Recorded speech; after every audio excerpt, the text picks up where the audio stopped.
Bonjour à toutes et à tous, bienvenue dans le nouveau rendez-vous gourmand. Aujourd'hui, je vous propose de réaliser la tarte Mogador. Allez, c'est parti, on commence par liker l'épisode et on va se laver les mains.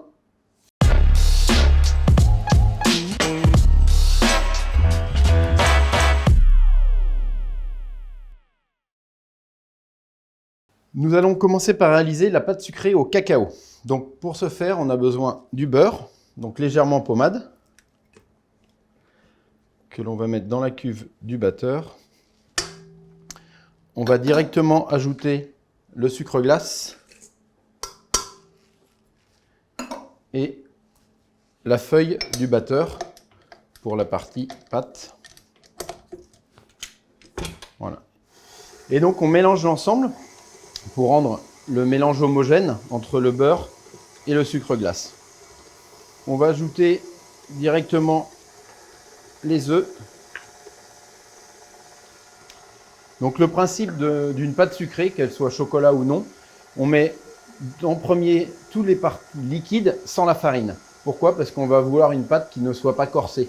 Et donc si on mettait le liquide, donc l'œuf avec la farine, on risque de corser la pâte et quand on l'étale, elle a un effet de rétractation.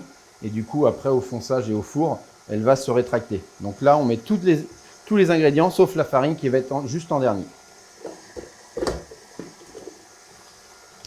La poudre d'amande. Donc on essaye d'avoir un mélange bien homogène. Petite astuce également, dans un robot comme ceci, l'idéal c'est d'en faire un petit peu plus. Comme ça on a de la pâte qui peut nous rester. On l'étale, on la roule dans un papier sulfurisé et on la garde au congélateur. Comme ça on peut s'en servir la prochaine fois et c'est toujours plus facile à mélanger. La poudre de cacao.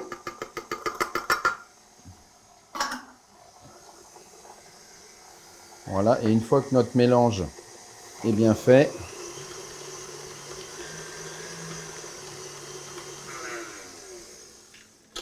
on va ajouter la farine.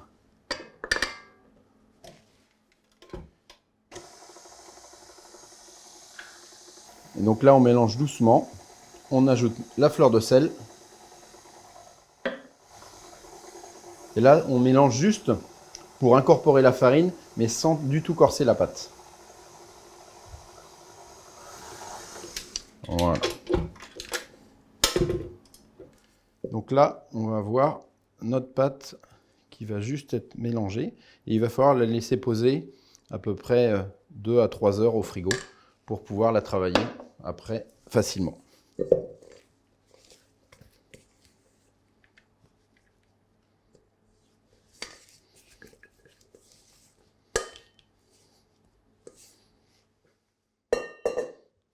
Voilà, donc là, on a notre pâte, vous voyez, qui n'a pas du tout de corps, hein, qui n'est pas du tout corsée. Et donc, on la range au frigo pendant à peu près 2 heures pour la travailler. Une fois que ma pâte a posé, on l'étale à peu près sur 2 mm d'épaisseur et on détaille un cercle pour pouvoir foncer notre tarte. Donc, on applique directement la pâte et on vient la faire descendre doucement sur le tour. Voilà. Et après, on vient bien appliquer au fond sur le bord. Il faut bien faire attention de ne pas trop pincer les bords pour avoir une épaisseur qui soit identique sur la totalité de la tarte.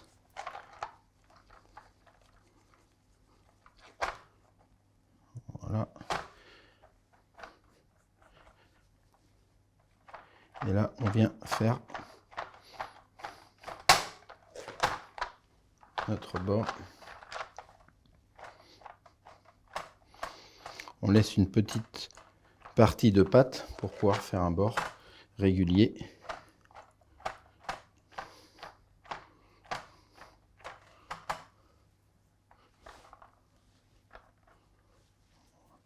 Voilà.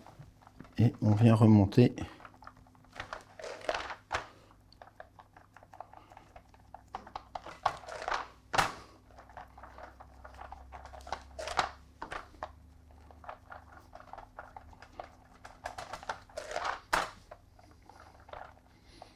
Voilà. Et là, on part au four pour la cuisson.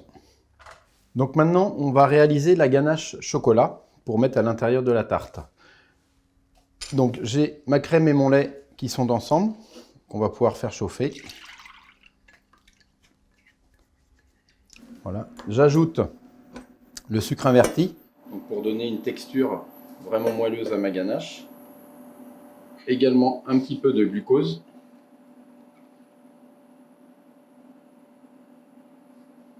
Donc on va faire bouillir l'ensemble. J'ai utilisé du chocolat Tanzanie 72% de cacao que vous pouvez retrouver dans nos boutiques en petits sacs de 500 grammes par rapport avec toute une collection de différentes provenances qui vous permet de faire des différentes ganaches ou gâteaux au chocolat avec différents goûts. Donc on porte bien à l'ébullition, juste un seul bouillon pour fondre tous les sucres et puis pouvoir fondre après le chocolat à l'intérieur. Voilà, donc moi j'utilise lait et crème, ça nous permet d'avoir une ganache avec une bonne intensité chocolat et sans avoir trop de matière grasse, surtout qu'on rajoute un petit peu de beurre également pour cette texture. Donc le fait de mélanger le lait et la crème permet d'avoir une ganache un petit peu plus, on va dire, moins grasse en bouche. Et donc là on vient verser la crème en 3 fois à peu près pour démarrer également une émulsion. Donc on mélange bien le chocolat. Donc on a encore des petits grains, c'est normal. On ajoute encore un tiers de la crème.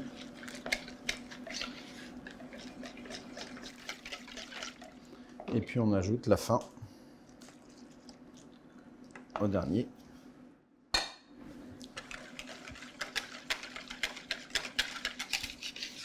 Voilà. Maintenant on va ajouter également le beurre, donc un beurre doux.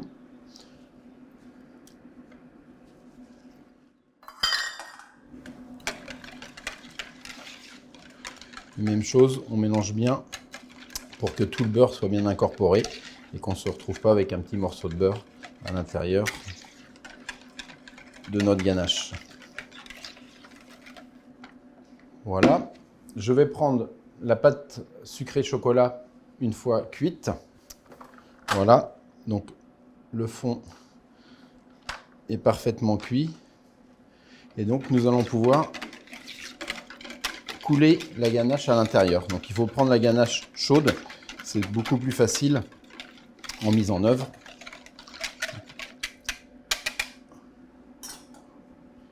Voilà. Et donc je viens couler la ganache. Donc doucement. Et je vais m'arrêter à 1 mm du bord.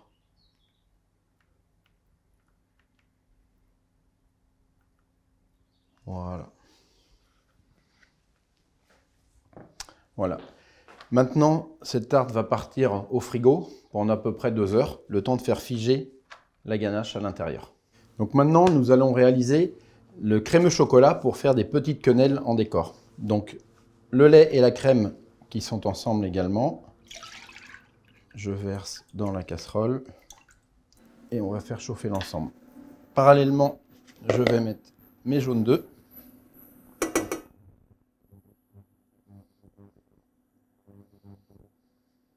Avec mon sucre.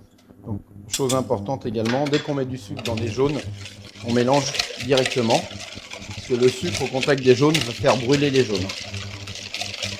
Donc là, on va réaliser une version de crème anglaise, jaune d'œuf, crème et lait, avec le sucre, et on va pocher à 85 degrés. Une fois que j'ai ma première ébullition, je verse la moitié du liquide dessus.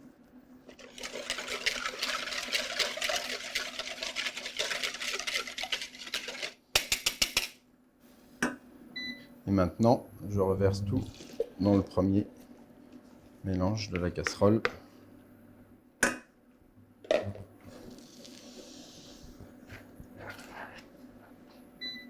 Et là, on baisse le feu pour une cuisson plutôt douce, façon crème anglaise. Si vous avez un thermomètre, c'est 85 degrés. Autrement, c'est vraiment comme ceci, à la vue. Voilà. je le mets de côté. Donc là, j'utilise un chocolat Ghana, toujours chocolat à pâtisser. Et je vais commencer par verser à peu près un tiers de ma crème anglaise dans le chocolat. Et comme pour la ganache, je commence à démarrer une émulsion doucement.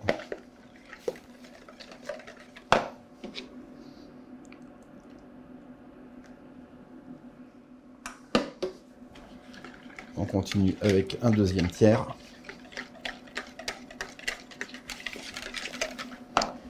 Et puis la fin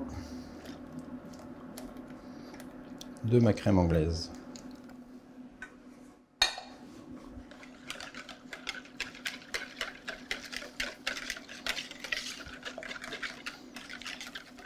Voilà, le mélange est terminé. Je vais débarrasser mon crémeux dans un petit pot. Et je vais garnir un moule en forme de petite quenelle. Donc là, on trouve ça facilement aujourd'hui dans tous les magasins spécialisés. Et donc, je vais remplir mes quenelles.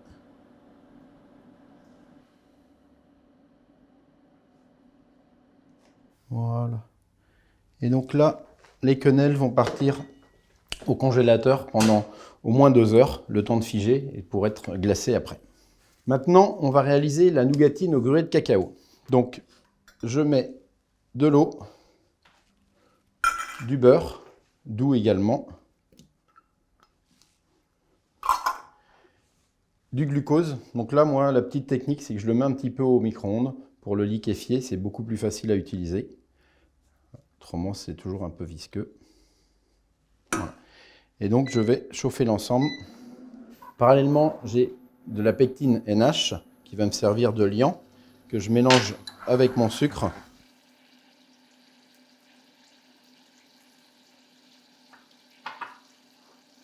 Donc là, on fait bien fondre le beurre. Donc là, c'est une nougatine, mais on ne va pas la caraméliser sur le feu, on va la caraméliser au four. Donc voilà, mon beurre est totalement fondu. J'ajoute mon mélange sucre et pectine pour bien mélanger l'ensemble. Je baisse encore un petit peu. Voilà, donc on attend d'avoir un mélange bien homogène pour que le sucre soit bien incorporé à l'ensemble. Et là, j'ajoute le gruyère de cacao. Donc le gruyère de cacao, c'est la fève de cacao qui est torréfiée et concassée. Donc ça donne un vrai goût chocolat, mais sans la partie sucrée. Et là, je vais mélanger l'ensemble. Donc là, vous ne le sentez pas, mais on sent bien les effluves du cacao. On est vraiment sur du pur cacao brut. Donc là, on est sur également des fèves du Ghana. Voilà. Et donc maintenant, je vais pouvoir étaler ma nougatine. Voilà. Et donc pour ce faire, je prends 2 feuilles silicone que je mets l'une sur l'autre. Et après, le rouleau à pâtisserie pour étaler l'ensemble bien régulièrement.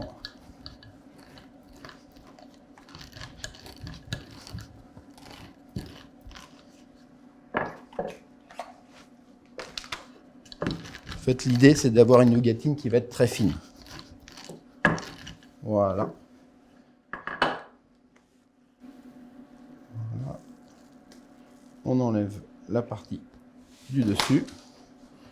Voilà. Et là, on va mettre notre nougatine au four à 180 degrés pendant 15 minutes environ en fonction des fours.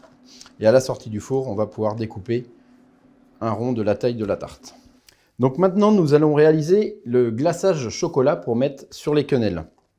Donc, on prend du glucose.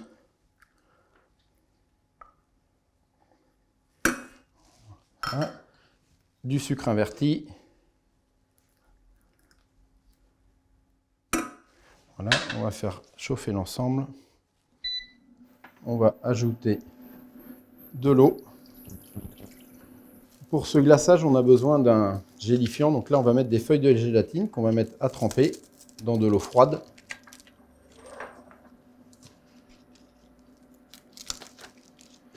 Donc l'idée de la gélatine, c'est qu'elle va absorber 5 fois son poids en eau.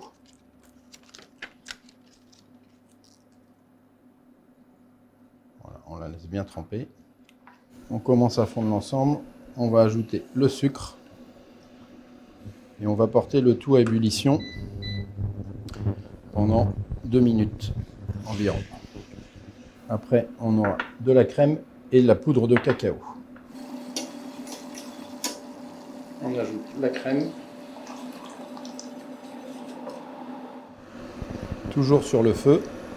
Voilà, donc avec ce glaçage, on va pouvoir glacer tout un tas de choses, même un entremets au chocolat, tout ce qui a besoin d'avoir un glaçage noir brillant, on peut utiliser ce même glaçage. On incorpore également le cacao poudre doucement, en plusieurs fois.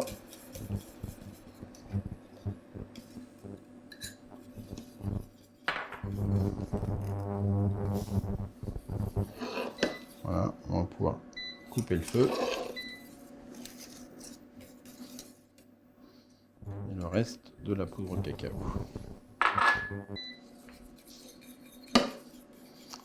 Voilà. On mélange bien. Voilà. Et après, on va verser notre glaçage dans un petit récipient et on ajoute la gélatine. Donc on presse juste l'eau. On vient l'ajouter dedans, elle va se dissoudre toute seule. Et à l'aide d'un petit mixeur plongeant, on va homogénéiser l'ensemble.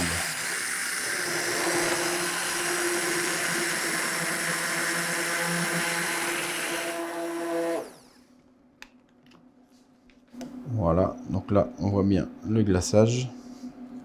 Et on va pouvoir le laisser poser à température ambiante. Pour le laisser se débuler, on va pouvoir après tremper nos quenelles. Maintenant, nous allons passer à la finition de la tarte. Donc on a sorti la tarte avec la ganache. La nougatine qui a été cuite est découpée avec le même cercle qui sert à faire le fond de tarte. Donc je commence par poser, donc on voit bien la finesse de cette nougatine. On commence par poser la nougatine bien au centre sur le milieu de la tarte. J'ai mon glaçage qui a été fait tout à l'heure et je vais pouvoir faire mes quenelles. Donc j'ai pris un petit papier silicone pour pouvoir déposer, vous allez le comprendre, les quenelles dessus avant de les poser. Donc je prends un petit pic en bois, j'enfonce juste dessus. Donc là, les quenelles sont congelées. Et donc je viens tremper comme ceci. Donc je laisse un petit peu égoutter. Voilà. Quand ça s'égoutte plus, je viens enlever le surplus sur mon silicone et je viens poser. Et je laisse pour l'instant le pic que j'enlèverai plus tard. Et ainsi de suite pour toutes les quenelles.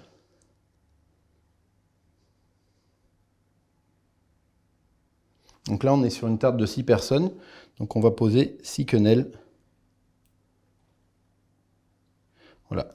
Le fait d'enlever le surplus va permettre d'éviter d'avoir une surépaisseur au niveau de la nougatine. Voilà. Et donc, je prends mon premier pic et je tourne légèrement comme ceci. Donc maintenant, une fois que les pics sont enlevés, on va pouvoir prendre la tarte délicatement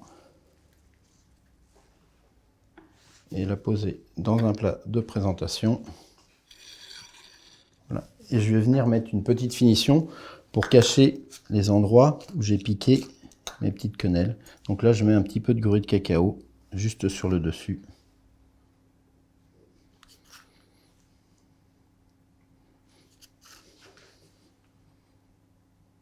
Voilà, la tarte Mogador est finie. Il n'y a plus qu'à déguster. Je vous laisse à votre imagination et gourmandise. Partagez avec nous votre expérience culinaire en commentant cet épisode. Et pour ne pas en perdre une miette, abonnez-vous à notre chaîne et bonne dégustation.